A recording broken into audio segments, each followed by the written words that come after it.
This videotape is from the whitehouse.gov website. Today's date is November 30th, 2010. It is President Obama on a bipartisan meeting.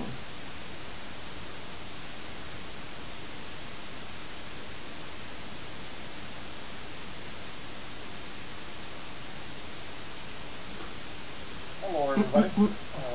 By the way, for those of you who are curious, we're using this room because we got about 100 volunteers decorating the White House, so we're spending a little more time in the EOB. I just wrapped up a meeting with leaders from both parties. It was our first chance to get together face-to-face since the election to talk about how we can best work together to move the country forward. It's no secret that we have had differences that have led us to part ways on many issues in the past. But we are Americans first, and we share a responsibility for the stewardship of our nation. The American people did not vote for gridlock. They didn't vote for unyielding partisanship.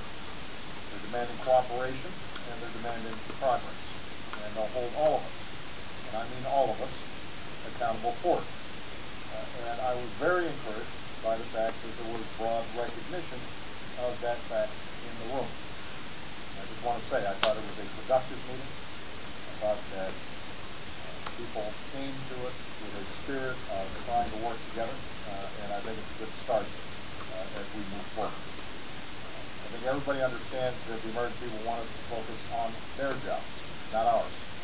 They want us to come together around strategies to accelerate the recovery and get Americans back to work. They want us to confront the long-term deficits that cloud our future. They want us to focus on their safety and security and not allow matters of urgent importance to become locked up in the politics of Washington. So today we had the beginning of a new dialogue that I hope, and I'm sure most Americans hope, will help to break through the noise and produce real gains. And as we all agree, that should begin today because there's some things we need to get done in the weeks before Congress leaves town for the holidays. First, we should work to make sure that taxes will not go up by thousands of dollars on hardworking middle-class Americans come January 1st, which would be disastrous for those families, but also could be crippling for the economy. There was broad agreement that we need to work to get that resolved before the end of the year. Now, there's still differences about how to get there. Republican leaders want to permanently extend tax cuts, not only to middle-class families, but also to some of the wealthiest Americans at the same time. And here we disagree. I believe, and the other Democrats who are in the room believe, that this would add an additional $700 billion to our debt in the next 10 years. And I continue to believe that it would be unwise and unfair, particularly at a time when we're contemplating deep budget cuts that require broad sacrifice. Having said that, we agreed that there must be some sensible common ground.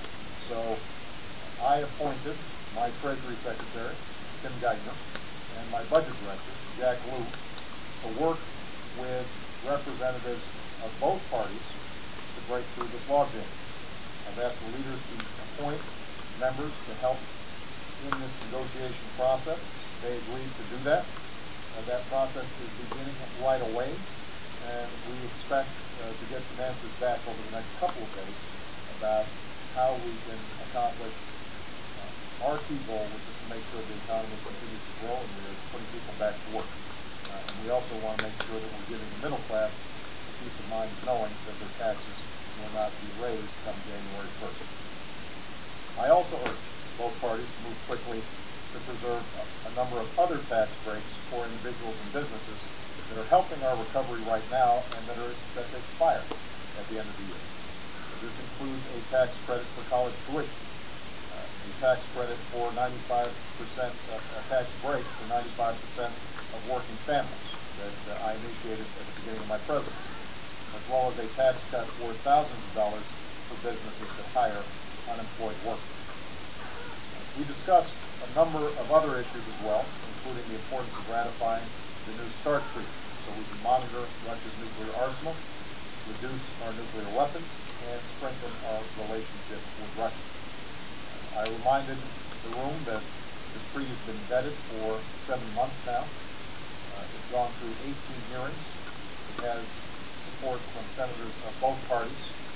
It has broad bipartisan support from national security advisors and secretaries of defense and secretaries of state from previous administrations, both Democrat and Republican, and that it's absolutely essential for our national security.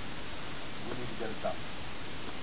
We also talked about the work of the Bipartisan Deficit Reduction Commission and the difficult choices that will be required in order to get our fiscal house in order. We discussed working together to keep the government running this year and running in a fiscally responsible way. And we discussed unemployment insurance, which expires today. I've asked that Congress act to extend this emergency relief without delay to folks who are facing tough times by no fault of their own. Now, none of this is going to be easy. We have two parties for a reason. There are real philosophical differences, deeply held principles to which each party holds. And although the atmosphere in today's meeting was extremely civil, there's no doubt that those differences are going to remain no matter how many meetings we have. And the truth is there's always going to be a political incentive against working together, particularly in the current hyper-partisan climate.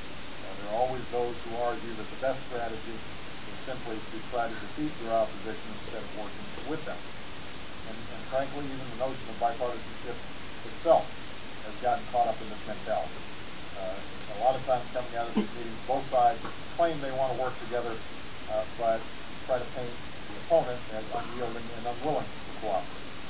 Both sides come to the table, they read their talking points, then they head out to the microphones, trying to win the news cycle instead of solving problems, and it becomes just another move in an old Washington game. But I think there was recognition today that that's a game that we can't afford. Not in these times.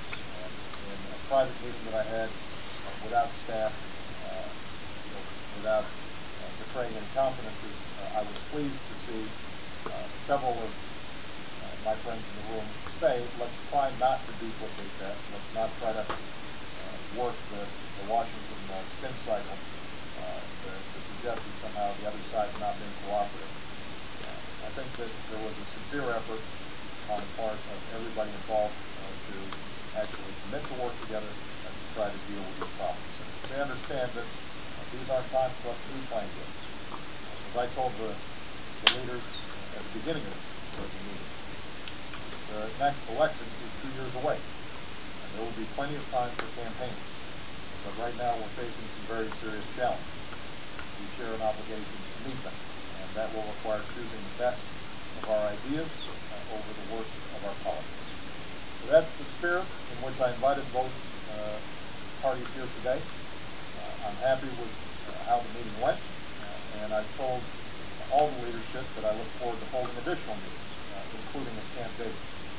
Harry Reid mentioned that he's been in Congress for 28 years. He's never been to Camp David. So I told him, well, we're going to have to get them all up there sometime soon. And I very much appreciate the presence today. I appreciate the tenor of the conversations. I think it will actually yield results before the end of the year, and I look forward to continuing this dialogue in the months ahead. Thank you very much, everybody.